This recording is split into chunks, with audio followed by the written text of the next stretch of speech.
The Economic Massacre of Mandurah.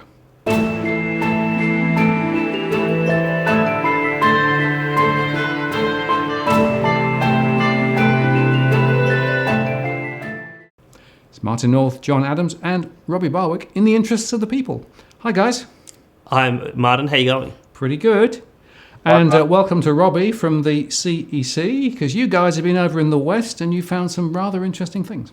Indeed. So the CEC about a week and a half ago invited me to go to Perth and to present about my economic Armageddon thesis to their members and some of the people watching the show. So I did that, but while we had the opportunity to look around Perth, given that the Perth market has almost fallen by 20%, I said, well, let's go a few days early and let's try to make a sort of show of it. And one of the places I was told consistently that I needed to go from a whole series of supporters over in the West was Mandurah, which is about an hour's south of Perth.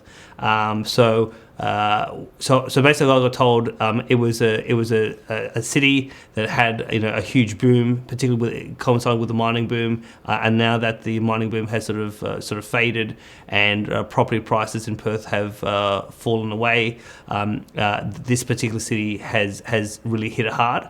So I think it's fair to say that property prices from the peak in Mandurah has fallen about 30%. Rents have fallen 30%. A lot of Perth residents bought holiday homes down in Mandurah, which is on the water, and so it's really gone through a lot of turmoil. And so we went down, Robbie and I and someone else from the CEC went down one morning for a few hours, and one of the things that shocked us, and it didn't take us long, was once we got into the first set of streets in Mandurah, there is just enormous amounts of for sale signs, for rent signs, for lease signs, I think this show is quite important because it will give people, not just in Western Australia, but people here on the East Coast, a sign of when the housing market fully blows out, you're going to see what is in Mandurah today right across the country, and it is not a pretty sight at all. Well, why don't we play the video of your first impressions, right? Because essentially you can quite quickly see the high number of for sale and for lease signs, remarkable number in a very short period. Let's watch that. Yep.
So, John, Robbie, surprised by what you saw? I was definitely surprised. Unlike this was John's first ever trip to Western Australia, and I promised him the weather would be great, and it wasn't. It was lousy. It was raining the whole time virtually. But I go there quite often because that's where my wife's family's from, and they're down south of Perth. But for they've built this new freeway in recent years, and so now you get onto that freeway and you go all the way down to Bunbury, and you don't have to go through Mandurah anymore. And so I haven't been paying attention.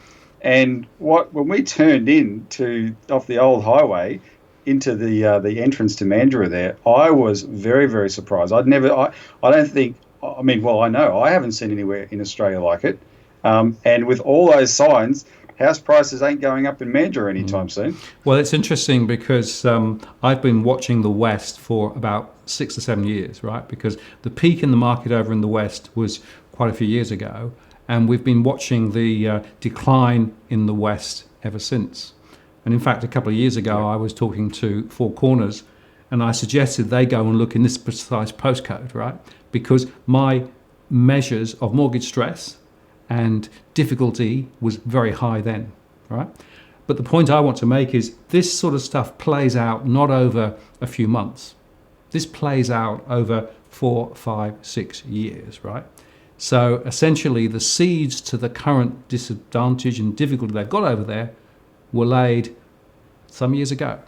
It's a long, slow traffic accident. Yes. Now, one of the a couple of other points to make is, so on the day we were there, I mean, we had you on the phone, and you actually put out a tweet and said that according to your data set, Mandurah has the highest level of mortgage stress in Western Australia. So that was one. The day before we went down there, I actually had some meetings in the Western Australian State Parliament, and one of the local state members called Mandurah the ground zero for negative equity in the whole state. Yep. And so when you start to see all of these for sale signs and for rent signs. So there's two aspects of Mandurah. There is the suburban streets, and then once you get down to the marina where there's a commercial precinct. So we got out of the car, we walked down, we spoke to some of the locals, we looked at how busy the shops were. Now, this was about 8:30, 8:45 in the morning, but it was basically dead. And we had been told throughout the morning that the commercial activity in the whole region has basically collapsed, and there's a high level of unemployment, high level of youth unemployment, and there is a whole host of social problems now manifesting itself in that part of Western Australia. And obviously we can point to a lot of this originating from a very poor economy. Sure. Well, let me just go through a few of the stats that I've got in my model, right? So the average price, house price, peaked there in 2014 at $340,000. The average is now $240,000, right? The average unit price peaked in 2011 at $450,000 and is now $230,000. And around 21% of properties are unoccupied. And wait for this, 41% of households are either underemployed or unemployed. Yes, well, and on that particular statistic, so we actually had a coffee with a former federal member of parliament who lives in that area, and one of the things he told us about a recent observation was in the local cinema complex there were 2 part-time jobs going in the cinema in Mandurah, and basically the line of applicants for just 2 part-time jobs was 250 metres. So, I mean, look, it is extremely difficult given economic policy settings to get work and for business to be able to be able to make a profit. So I mean, when you see massive amounts of mortgage stress, massive amounts of negative equity, high levels of unemployment, you can understand why there are a festering of social problems happening in that part of the country. Well, there are social consequences, right? And that's the point. And sometimes I think that we get over-rationalistic about house prices and negative equity and things, right? But there are real, true consequences. I mean, Eddie Hobbs made this point, right, from talking from Ireland. This is a big deal because it has social consequences, and it really does have, a spillover effect into almost every corner of society when these sorts of things start going wrong. WA has a terrible drug problem in general, so it's quite shocking to be told that that Mandurah is the meth capital of WA when it itself is probably the ice capital of the world. And those stats are driven by the economic problems that are just compounding there. And it's I remember my brother-in-law. Sorry, Martin. My brother-in-law. I spoke to him. I got a lot of family live over there. He was describing to me how a decade ago Mandurah was the place to be. Right, everyone wanted to get in. It was it was the happening place in Western Australia. So you got to to me, what's disturbing is this is a microcosm of the country here, right? Both from this incredible boom where there's all this hype, and then when the wheels come off. Now it's been a slow motion train wreck by the looks of it.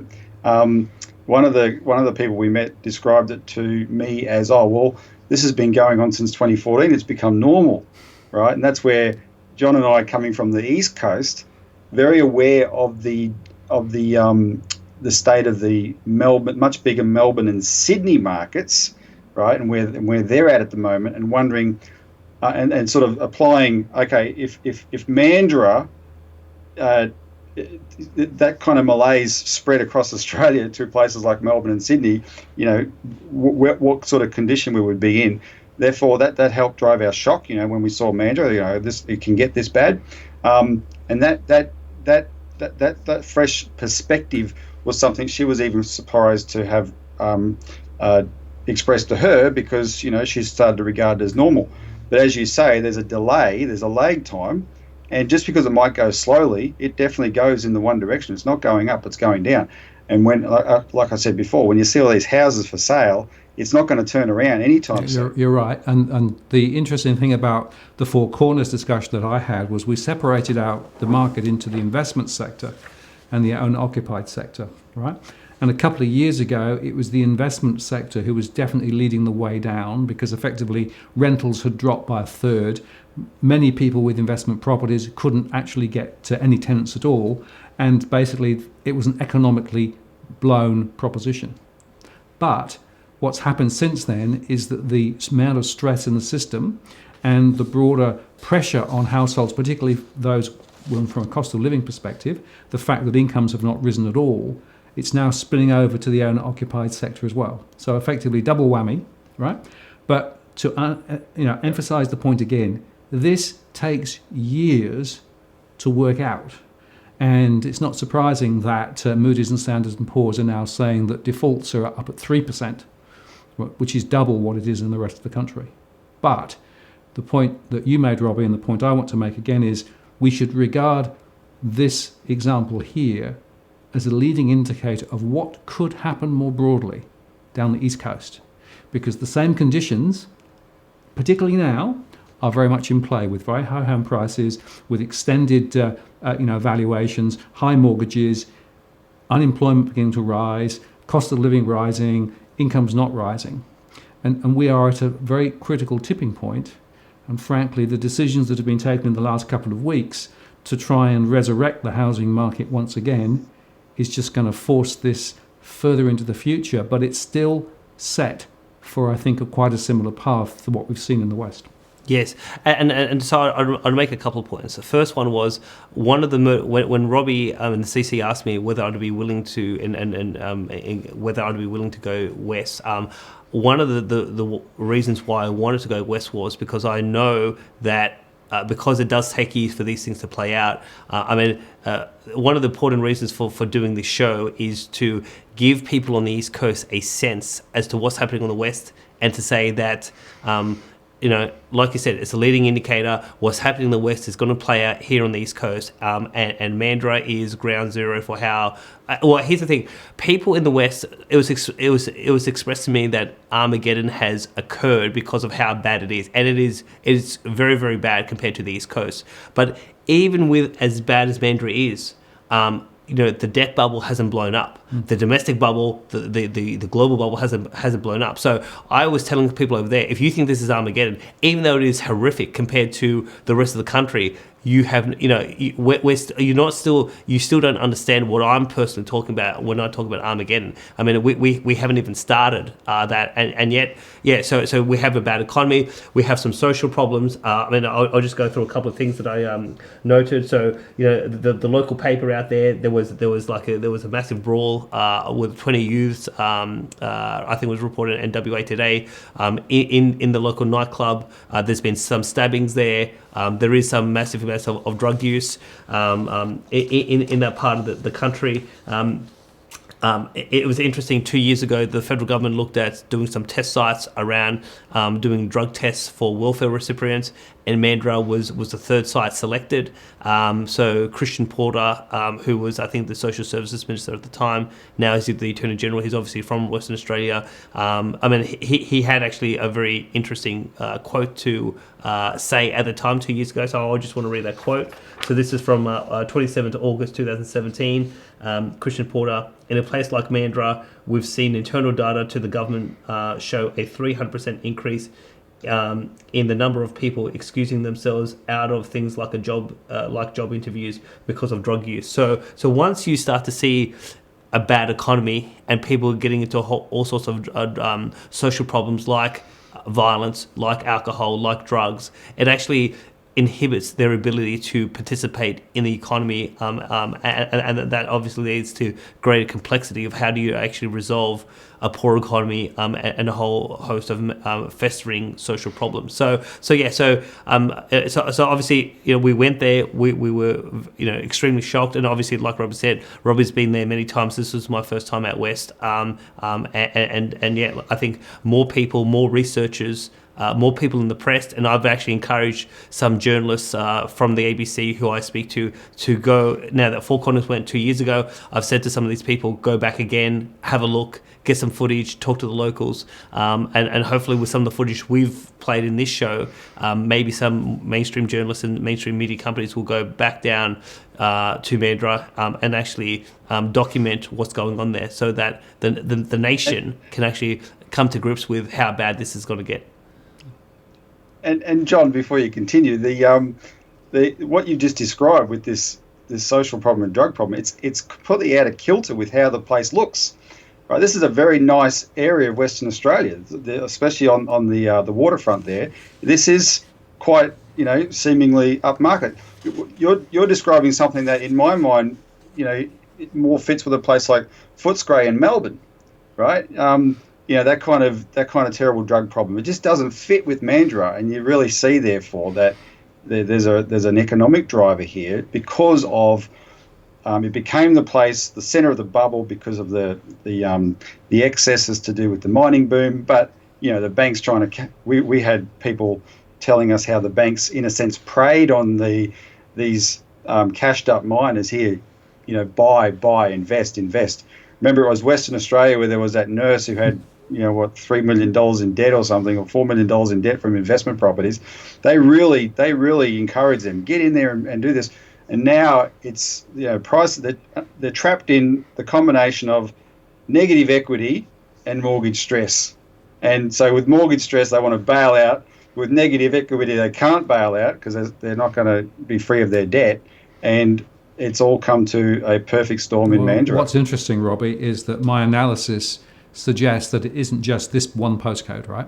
You can go up the coastal strip south and north of Perth, and you can see the same sorts of things again and again. And you can see the modern estates that have been built very close together with very large properties quite often, right?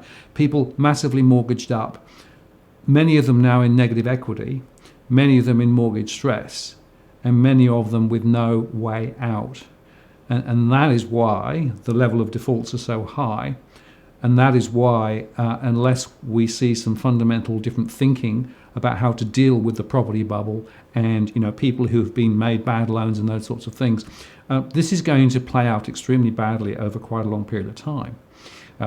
The other point to make is that a lot of the reporting of the defaults and the bad news over in the West is always downplayed, particularly down the East Coast, right? They always say, oh, well, it's only the West, it's only that and up in Queensland, right? As though somehow it's another country. Well, yeah, but one of the reasons why they do say that is that they say it's specifically because of the mining cycle. It was the mining boom, and so obviously that doesn't we didn't have a mining boom in, say, Victoria, New South Wales, to the extent that Western Australia and Queensland. Therefore, the parallels or the comparisons or what we can deduce from Western Australia is limited. I mean that's the justification. Yeah, it is, but This is not a mining town. All the mining towns have sunk. We've seen that. This is one step removed from that. That's supposed to have a more varied economy, and it is in real trouble. It's starting to get into mining town territory. Yeah, well, that's right. And I was going to say that you can actually look at some of the mining towns, and the mortgage stress is even worse. But it's a small number of people. Right? Yes. The thing about this strip down the coast is there are many thousands of households in this situation. Right, so this is a big enough problem to actually register on the Richter scale. Right? Yes. Although the thing is, look, so just to be fair, so other than just the specific city of Mandurah, we did drive to some of the neighbouring cities in the region, and to be honest, I personally didn't see the volume of for sale signs like in Mandurah. So for whatever reason, this particular town in that broader region is really hitting it hard. Yeah, I agree. And I still think they are one of the leading indicators. But my point is, don't think of this one postcode as being the only problem area. Right? Oh, of course, yes. This is an indicator of something much broader. Yeah, and I think that's important because given that we do know, and I asked you this in the car, remember, there is this competing pressure between negative equity and mortgage stress, right? So it's obviously when most of the people in Western Australia are in some kind of negative equity, probably, or very close to it, if prices are 20% down across the board, Mandurah is 30% down, so their negative equity is the most. But they've obviously reached a point where the people that are trying to sell those homes that we saw, and lots of them, they've given up trying to hang on, whereas most other people in the suburbs that we saw including just around Mandurah and in other parts of Perth, they're not at that point yet. But they're still in negative equity, and they're just hoping that something will come. And people express that to us. They're hoping, there's higher iron ore prices at the moment, right? Which is a bit of a fluke, frankly, but there is. That's benefiting Western Australia. And they're hoping that filters through into a change in the property market. But yeah, I think that's going to be wishful thinking. Hope isn't a plan, I'm afraid, and that's really the problem, right? So there's a message, I think, to those in power and to the politicians that they should wake up and smell the roses here, because this is a really important leading indicator of an issue that is going to become ever more difficult to wrangle ahead, because there's no prospect, I think, of the economy turning around anytime soon. And as John said a little while ago, this is isolated from any global thing that may come over the top, right? Yep. Be it the US recession that people say may happen, or something in China, or something in Brexit, or wherever, right? There are lots of potential hotspots around the place. And so without those external factors, we've got issues. And of course, they could become a lot worse if, in fact, the global thing started to go wrong too. Absolutely. And what struck me, just quickly, what struck me was when I saw it, I'm thinking, my goodness, what does this mean for the banks if this becomes more widespread given their level of risk? And I think, John, you tweeted that inside tip that there are banks in Western Australia that are already, calling in loans in some form from this area because they want to exit out of this area. And again, so if that's spread around Australia, we're not just talking about a general problem, we're talking about a specific problem in the banks, which is one of our Robbie, concerns. just on that, because I was going to mention it, a lot of those postcodes, the difficult postcodes, they won't lend more than 70% loan-to-value ratio at the moment, right? So they've got new, tighter lending standards in a lot of these areas. And a lot of people who've tried to get mortgages, and particularly to refinance onto these new, cheap, lower mortgages, can't. So they're actually mortgage prisoners on rates of interest that are much higher than the best available because of the higher risk profile. So effectively, even if you do try to manage your way through this, economically speaking, it's a tough ask. So I think, just to summarise, the reports that you guys have played tonight are really, really important. And it does give us some very important food for thought in terms of what may happen ahead. And that this is not just a financial issue, but it's actually a social issue too. Absolutely. Robbie, John, thank you very much. For sure. Thank you very much. Martin North, John Adams, Robbie Barwick, in the interest of the people. We'll see you next time.